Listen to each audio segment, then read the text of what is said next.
नमस्कार मुलींनो. आज आपण आपल्या वैचारिक विभागामधील तिसरा पाठ राष्ट्रसंत तुकडोजी एक विचार हा पाठ आज आपल्याला अभ्यासायचा आहे. पाठाचे लेखक आहेत डॉक्टर अरविंद देशमुख. लेखकाचा थोडक्यात परिचय पुढीलप्रमाणे. डॉक्टर अरविंद देशमुख यांचा जन्म 1965चा. डॉक्टर अरविंद देशमुख हे शिक्षण क्षेत्रात सुपरिचित असलेले व्यक्तिमत्व असून ते प्रख्यात व्याख्याते आहेत. संत गुलाबराव महाराजांवर त्यांनी डॉक्टरेट केलेली आहे, म्हणजे PhD केलेली आहे. विविध महाविद्यालयातील स्नेहसंमेलने आणि महाराष्ट्रातील ख्यातनाम व्याख्यानमालेत त्यांची वेगवेगळ्या विषयांवर व्याख्याने झालेली आहेत.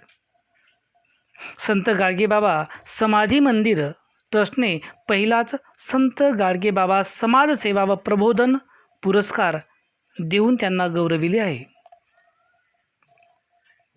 गाडगेबाबांची अंतिम श्वास घेण्याची इच्छा ज्या भूमीवर होती त्या सातपुड्याच्या पायथ्याशी असलेल्या नागरवाडी येथे त्यांनी प्रथम संत गाडगेबाबा विचार साहित्य संमेलनाचे अतिशय यशस्वीपणे आयोजन केले. गोसी टोंपे महाविद्यालय, चांदूर बाजार, जिल्हा अमरावती येथे अधिव्याख्याता म्हणून त्यांनी कार्य केले असून सध्या ते कला व वाणिज्य महाविद्यालय, कुरा, तालुका तिवसा, जिल्हा अमरावती येथे प्राचार्य म्हणून कार्यरत आहेत.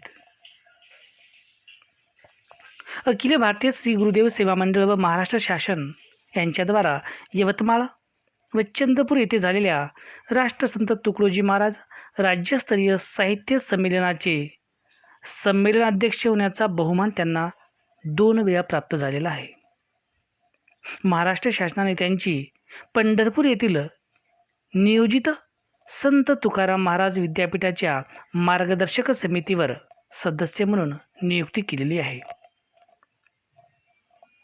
प्रस्तुत लेख हा त्यांच्या चंद्रपूर येथील साहित्य संमेलनाच्या अध्यक्षीय भाषणातून संपादित केलेला आहे. चंद्रपूरला ज्यावेळेस हे साहित्य संमेलन होतं त्यावेळेस ज्यांनी अरविंद देशमुख यांनी अध्यक्षीय भाषण केले. या अध्यक्षीय भाषणातून संपादित केलेला हा लेख आहे. या लेखात त्यांनी राष्ट्रसंत तुकडोजी महाराज यांच्या कार्याचा परामर्श घेतलेला आहे.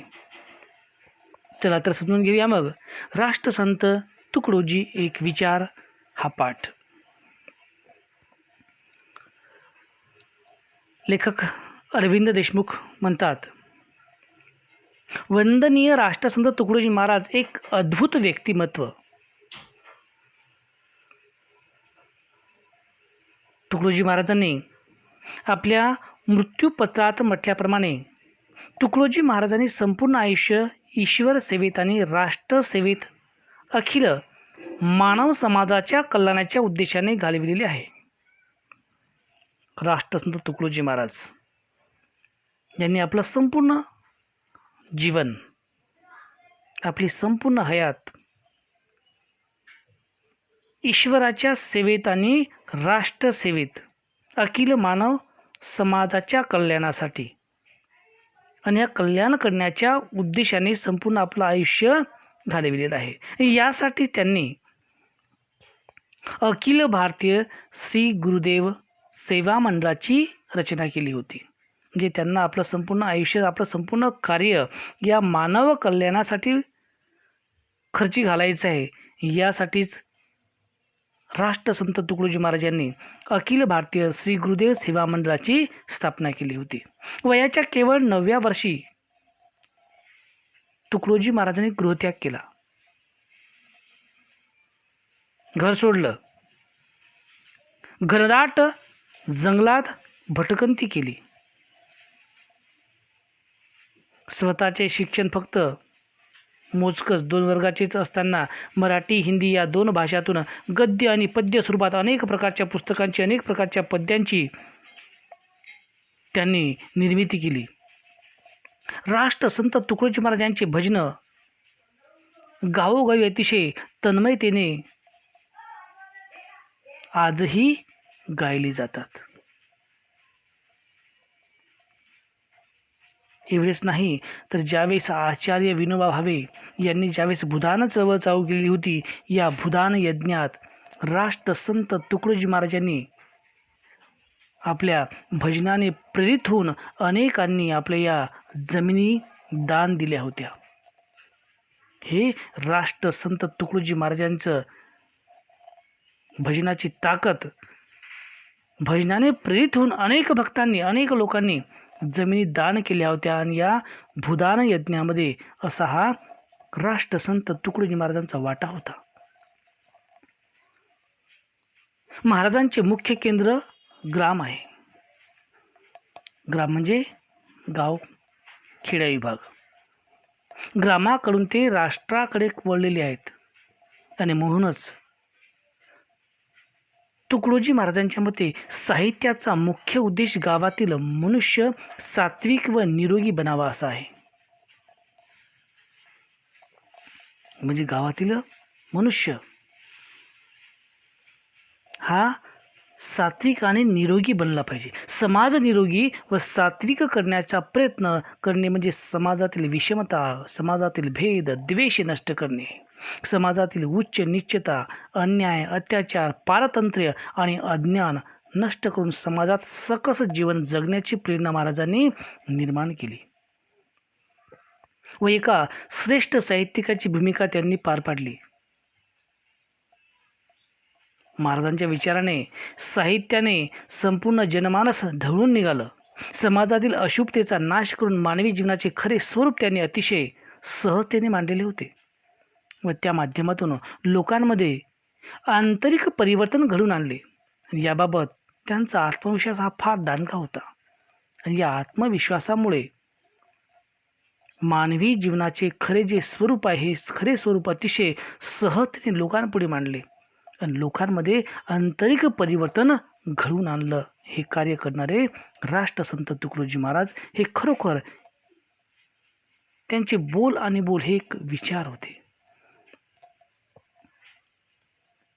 जसे मैं शब्द की खैरात हूँ, सब शब्द मेरे पास है, मुर्दे जगा दूँ शब्द से, होता अशुभ का रास है. मैं नहीं किसे पहचानता, मुँह देखते नहीं बोलता, सत्य क्या असत्य का, सत्य क्या असत्य क्या, सोच कर बात अपनी खोलता. इंसान बनने चलो, इंसान बनने जो चलो, मैं उनकी हूँ शुभकामना. म्हणजे अशा प्रकारे त्यांच्या विचारांनी, त्यांच्या या मार्गदर्शनाने लोकांमध्ये आंतरिक परिवर्तन घडून आणलेले होते. याप्रमाणे मनुष्यातील जी माणुसकी आहे, त्या माणुसकीचा प्रचार अधिक गतिशील करणे हा राष्ट्रसंतांच्या विचाराचा चिंतन बिंदू होता. ग्रामनाथ राष्ट्रसंतांचे आराध्य आहे.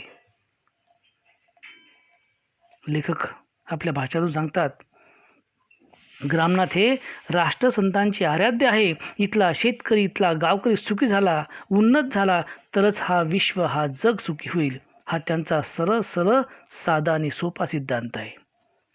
कुणाचा? राष्ट्रसंत तुकडोजी महाराजांचा. आणि यासाठीच राष्ट्रसंतांनी ग्रामगीता आहे. आणि ग्रामगीता ही मानवी जीवनातील शुद्ध आचरणाचे महत्त्व सांगते. राष्ट्रसंतांची जी ग्रामगीता आहे, ही ग्रामगीता हे विश्व सुखी करण्यासाठीच आहे. आणि यासाठी ज्या ग्रामगीता ही मानवी जीवनातील शुद्ध आचरणाचे महत्त्व सांगते. मानवी जीवनामध्ये नियम, मानवी जीवनामध्ये स्वयंशिस्तीचे महत्त्व विशद करणारी ही राष्ट्रसंतांची ग्रामगीता. मानवी जीवन अधिक सुंदर, अर्थपूर्ण, संपन्न करणारी अनेक छोटी छोटी लहान लहान सूत्र अत्यंत सहजरित्या या ग्रामगीतेमध्ये प्रतिपादित केलेली आहे. अगदी सकाळी उठल्यापासून तर रात्री झोपेपर्यंत आपली दिनचर्या कशी असली पाहिजे, कशी असावी, याचं संपूर्ण विवेचन या ग्रामगीतेमध्ये राष्ट्रसंतांनी अतिशय सूक्ष्म पद्धतीने केलेलं आहे. या सूत्रांचा अवलंब करणारा माणूस व समाज निश्चितच सुखसंपन्नता प्राप्त करू शकतो. ग्रामगीतेमध्ये ज्या प्रकारचा सरळ सरळ सिद्धांत राष्ट्रसंतांनी दिलेला आहे, म्हणजे सकाळी उठल्यापासून आपल्या दिवसभराचं जे काही कार्य असेल याचं संपूर्ण सुंदर विवेचन या ग्रामगीतेमध्ये केलेलं आहे. आणि जो व्यक्ती या ग्रामगीतेमध्ये जे सूत्र आहे या सूत्राचा अवलंब करतो, जो माणूस जो समाज या सूत्राचा अवलंब करतो, निश्चितच तो भविष्यामध्ये जीवनामध्ये सुख संपन्नता प्राप्त केल्याशिवाय राहत नाही. हा आत्मविश्वास राष्ट्रसंत तुकडोजी महाराज व्यक्त करतात. मानवाच्या शरीर व मनाच्या आरोग्यापासून समाजाच्या संपूर्ण उत्थानापर्यंत विचारांचे नवे भान देणारी ही मार्गदर्शिका म्हणजे ग्रामगीता होय. मानवी शरीर, मानवी आरोग्य आणि समाजाचा संपूर्ण विकास करेपर्यंत, उत्थान करेपर्यंत आणि उत्थान करण्याचे विचारांचे भान ठेवणारी ही मार्गदर्शिका म्हणजे राष्ट्रसंत तुकडोजी महाराजांची ग्रामगीता आहे. राष्ट्रसंतांची ग्रामगीता ही शुद्ध मानवतेचे स्वप्न पाहते. माणसातील माणुसकीच्या जागरणाचा प्रभावी मंत्र म्हणजे ग्रामगीता. माणसातली माणुसकी जागी करण्याची एक प्रभावी यंत्र म्हणजे ग्रामगीता आहे. माणसातली माणुसकी ही बाहेर आली पाहिजे आणि हे प्रभावी मंत्र या ग्रामगीतेमध्ये समाविष्ट आहेत. त्यामुळे आपल्या जीवनात असामान्य उंची गाठूनही सामान्यांच्या जीवन जाणीवेशी निकटत्व व संवादित्व राखून माणसाच्या मनातील विचारांना सुयोग्य दिशा देऊन विवेकाचं गाव वसविणारा कृतीप्रेरक संत म्हणजे राष्ट्रसंत होय. लेखक म्हणतात की यामुळे या ग्रामगीतेमुळे राष्ट्रसंतामुळे जीवनात असामान्य उंची गाठूनही कितीही मोठी प्रगती केली तरीही सामान्यांच्या जीवन जाणीवेशी अतिशय जवळीकपणा, सहकार्याची वृत्ती, चांगले बोल, संवाद हे राखून त्या माणसाच्या मनातील त्या विचारांना एक चांगला मार्ग दाखवण्याचा कृतीप्रेरक कार्य करणारा संत म्हणजे राष्ट्रसंत तुकडोजी महाराज आहेत. निर्मळ व निरोगी जीवनाची दीक्षा देणारा प्रभावी जर कोणी लोकशिक्षक असेल तर तो म्हणजे राष्ट्रसंत. निर्मळ व निरोगी जीवन याची दीक्षा देणारा प्रभावी लोकशिक्षक म्हणजे लोकांचं कल्याण, लोकांचं हित जपणारा, जोपासणारा लोकशिक्षक म्हणजे राष्ट्रसंत. आज समाजामध्ये प्रसारमाध्यमांच्या अतिरेक, स्वस्त मनोरंजन, घातक व्यसनांच्या आकर्षक जाहिराती, पाश्चात्य संस्कृतीतील नेमक्या हीन गोष्टींनी नुसते थैमान घातलेले आहेत. आज आपण पाहतो की आज समाजामध्ये, संपूर्ण विश्वामध्ये या प्रसारमाध्यमांचा अतिरेक माजलेला आहे. घातक व्यसनांच्या आकर्षक स्वरूपाच्या जाहिराती प्रसारित करून ही पाश्चात्य संस्कृती, या पाश्चात्य संस्कृतीतील अतिहीन असणाऱ्या ज्या गोष्टी आहेत या गोष्टीने संपूर्ण विश्वामध्ये थैमान घातलेले आहेत. आणि म्हणून माझे राष्ट्रसंत म्हणतात, या कोवळ्या कळ्या मांजी लपले ज्ञानेश्वर रवींद्र शिवाजी. या कोवळ्या कळ्या मांजी लपले ज्ञानेश्वर रवींद्र शिवाजी, विकसिता प्रकटतील संभाजी शेकडो महापुरुष. अर्थात अशा या कोवळ्या कळ्यांवर नको तेवढ्या प्रमाणावर जे हे वाईट, साईट, अनिष्ट गोष्टी लादल्या जात आहेत, सोबत दारिद्र्य व बेकारी आहेच, तेव्हा या सर्व विकृत वातावरणापासून समाज व गावाला वाचवायला व त्याला एक सुंदर व विधायक वळण लावायला राष्ट्रसंतांच्या ग्रामगीतेचे विवेचन, राष्ट्रसंतांचे चिंतन, मनन, अनुसरण अत्यंत आवश्यक आहे. म्हणजे ह्या ज्या गोष्टींनी संपूर्ण समाज, संपूर्ण विश्व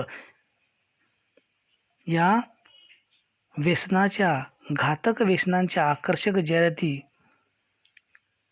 पाश्चात्य संस्कृतीला हीन समजल्या जाणाऱ्या गोष्टींचे नुसतं थैमान घातलेलं आहे, त्यावर या सर्व विकृत वातावरणापासून समाज व गावाला वाचवायला हवे. त्यांना एक सुंदर व विधायक वळण लावायला हवे आणि यासाठी राष्ट्रसंतांच्या ग्रामगीतेचे विवेचन, चिंतन, मनन व अनुसरण हेच अत्यंत आवश्यक आहे. आपण राष्ट्रसंतांची ग्रामगीता जर वाचली तर तुम्हाला निश्चितच तुमच्या या संपूर्ण विश्वाला, तुमच्या समाजाला, तुमच्या गावाला, तुमच्या व्यक्तिमत्वाला एक सुंदर, एक विधायक वळण लावण्यासाठी राष्ट्रसंतांच्या ग्रामगीतेचे विवेचन, ग्रामगीतेचे चिंतन, मनन याचं जर आपण अनुसरण केलं तर निश्चितच आपल्या या आयुष्याला एक वेगळा मार्ग, एक वेगळं सुंदर वळण लागल्याशिवाय राहणार नाही. या पाठाचा उर्वरित भाग पुढील तासिकेत पाहूया. तोपर्यंत धन्यवाद.